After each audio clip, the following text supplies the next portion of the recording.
காணொலி எவனோ எடுத்து போட்டிருக்கான். ஒரு தம்பி, ஒரு வயசான பெரியவனா, பெரியவரை எங்கே போறியா? இந்த சீமான் பேசுகிறத ஒரு இது போஸ்ட்டு பார்த்தேன். அந்த பேச்சை கேட்க போயிட்டு எவ்வளோ தூரம்னு, ஒரு 4 கிலோமீட்ரு 5 கிலோமீட்ரு வரும் போகிறேம்னு.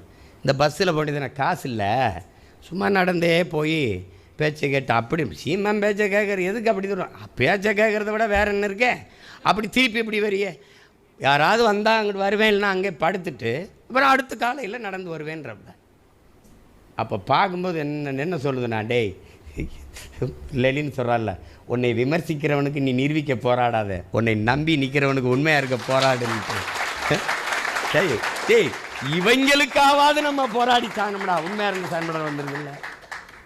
இந்த இப்போ கூட இப்போ உட்காந்து கேட்கும்போது பாருங்க, கூட்டணி ஆட்சி எனக்கு வேண்டியது நல்லாட்சி.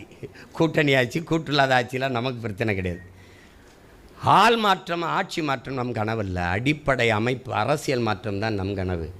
அதை நோக்கி போகிறதான் தமிழ் தேசிய அரசியல். தமிழ் தேசியம்னா எங்கள் ஐயா சொல்கிற மொழி, இனம், நிலம், வளம், மக்கள் நலம், இதை அடிப்படையாக வச்சு கட்டமைக்கிற கட்டமைப்பு. முழுக்க முழுக்க மாற்று அரசியல் அது.